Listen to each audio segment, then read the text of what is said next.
Assalamualaikum warahmatullahi wabarakatuh. Selamat pagi, siang, sore, dan malam. Kepada yang terhormat Ibu Ulfa selaku dosen pengampu mata kuliah Analisa Laporan Keuangan kelas C serta teman-teman yang berbahagia. Pada kesempatan kali ini, kami dari kelompok 3 akan memaparkan video materi terkait Equity Analysis and Valuation.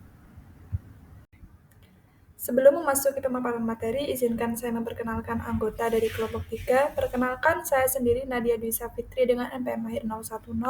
Selanjutnya ada Fiona Adelia Safitri dengan NPM Mahir 016. Yang selanjutnya ada Febrilia Yudhistira dengan NPM Mahir 020. Yang selanjutnya ada Nadila Citra Widayati dengan NPM Mahir 036. Yang selanjutnya ada Tiffany Almadea dengan NPM Mahir 169. Yang selanjutnya ada Nabila Dwi Komaria dengan NPM Mahir 331 dan yang terakhir ada Riza Vinda Amelia dengan NPM Mahir 346. Untuk materi yang pertama, kita akan membahas terkait earning persistent. Apa sih earning persistent ini?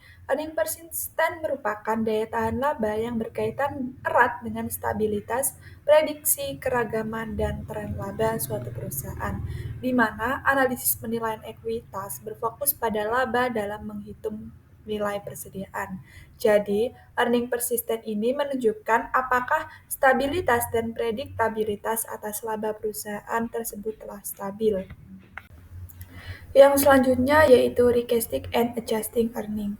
Apa sih itu recasting and adjusting earning? Di mana hal ini menyusun kembali dan menyesuaikan komponen laba sehingga laba dari perusahaan tersebut dapat stabil, normal, dan dapat berkelanjutan yang membentuk laba yang dapat dipisahkan dan dibedakan dari elemen acak, tidak menentu, tidak biasa, dan tidak berulang, di mana analisis recasting and adjusting earning sendiri membutuhkan beberapa informasi dari laporan keuangan yang terkait laporan laba rugi, laporan keuangan lainnya, dan CALK, serta diskusi dari analisis manajemen.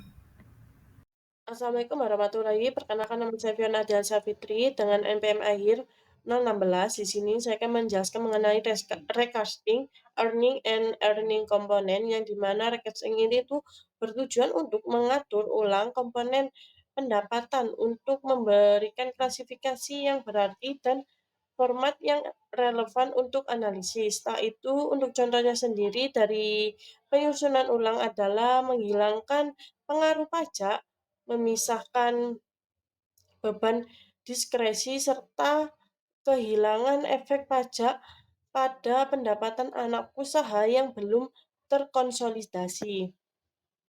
Untuk selanjutnya yaitu proses adjusting yang biasanya itu menggunakan data dari recasting, laporan laba rugi, dan informasi lain yang tersedia untuk menetapkan komponen penghasilan ke periode yang paling sesuai. Setelah itu, untuk karakteristik manajemen dari item pendapatan atau beban sebagai tidak biasa, tidak berulang, jarang, atau luar biasa, hal itu tuh merupakan upaya untuk mengurangi ketidakstabilan laba atau meminimalkan komponen pendapatan yang dipilih. Untuk selanjutnya akan dijelaskan rekan saya.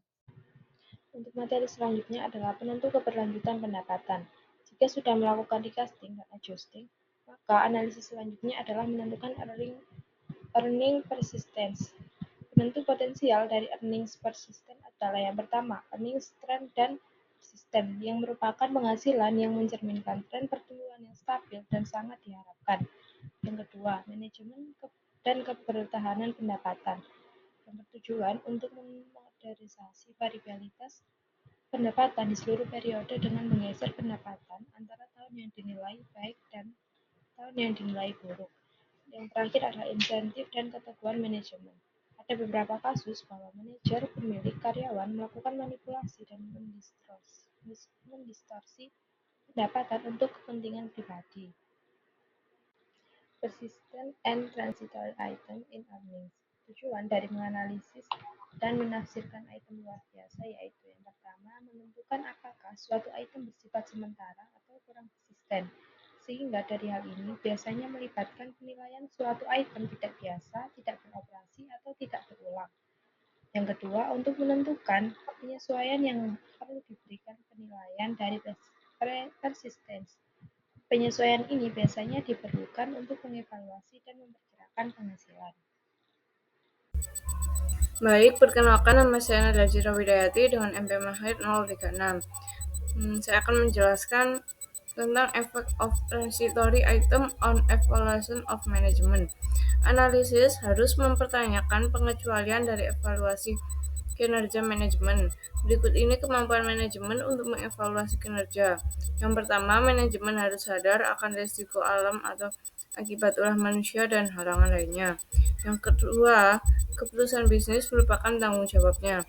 Dan perlu diingat bahwa hasil operasi tidak selalu sesuai dengan keinginan. Selanjutnya, earning based equity valuation. Estimasi nilai yang andal memungkinkan kita membuat keputusan beli jual tanah terkait sekuritas, menilai nilai perusahaan untuk keputusan kredit, memperkirakan nilai kombinasi bisnis, menentukan harga penawaran umum sekuritas perusahaan, dan mengejar banyak aplikasi berguna lainnya. Terima kasih, selanjutnya akan dijelaskan oleh rekan saya.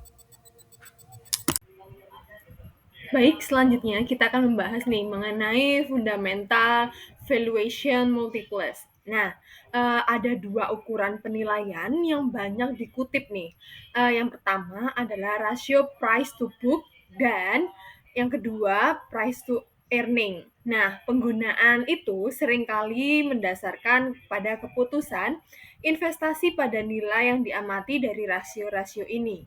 Dengan membandingkan rasio fundamental yang bersifat dalam harga saham saat ini. Nah, kita itu dapat mengevaluasi manfaat investasi dari perusahaan saham yang tidak diperdagangkan secara publik.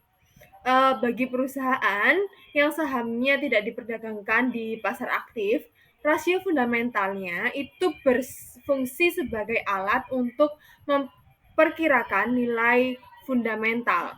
Nah, untuk selanjutnya akan ada nih perhitungan terkait dua rasio atau penilaian yang tadi saya jelaskan. Baik, untuk selanjutnya saya akan membahas nih terkait dua perhitungan yang telah tadi saya jelaskan, yaitu mengenai price to book ratio dan juga price to earning ratio. Seperti kita tahu, dua perhitungan itu atau rasio ini itu digunakan untuk menentukan bagaimana perusahaan dapat bertumbuh lebih tinggi untuk menjual harga yang juga lebih rendah. Nah, rasio price to book itu biasanya menawarkan pendekatan yang efektif kepada investor untuk menentukan perusahaan under value, juga dapat membantu investor untuk mengidentifikasi serta menghindari perusahaan yang over value. Nah, terkait rumusnya, yang pertama ada rumus price to book ratio, itu adalah market value of equity dibagi dengan book value of equity. Nah, untuk rumus terkait price to earning ratio adalah market value of equity dibagi dengan net income-nya. Nah, price earning ratio atau yang biasa disingkat dengan PER itu pada dasarnya merupakan perbandingan antara harga saham dengan laba bersih dari suatu perusahaan. Nah, untuk materi selanjutnya itu akan dijelaskan oleh rekan saya. Selanjutnya, earning power and forecasting for valuation. Earning power mengacu pada tingkat pendapatan perusahaan yang diharapkan untuk bertahan ke masa mendatang. Lalu yang kedua, measuring earning power berfokus pada stabilitas pendapatan dan komponen pendapatan keadaan keuangan digunakan dalam menghitung penghasilan. Lalu yang terakhir, time horizon for earning power mengukur kekuatan penghasilan bervariasi pada industri-industri dan faktor lainnya. Lalu selanjutnya, adjusting earning per share. Kekuatan pendapatan diukur menggunakan semua komponen pendapatan. Setiap item pendapatan dan pengeluaran adalah bagian dari operasi perusahaan. Masalahnya adalah tahun berapa ditentukan item ini saat menghitung penghasilan. Dalam kasus tertentu, analisis penghasilan mungkin terbatas pada waktu yang singkat. Selanjutnya yaitu elemen in earning forecasting. Earning forecasting bergantung pada prospek masa depan. Proses peramalan harus bergantung pada bukti saat ini dan masa lalu. Analisis harus menilai kelangsungan dan momentum kinerja perusahaan, termasuk industrinya, tetapi harus diletakkan dalam perspektif. Kembalikan modal yang diinvestasikan tergantung pada pendapatan, di mana pendapatan adalah produk dari kualitas manajemen dan manajemen aset. Sehingga dalam hal tersebut dibutuhkan yang pertama yaitu kebutuhan manajemen, yang kedua yaitu manajemen aset.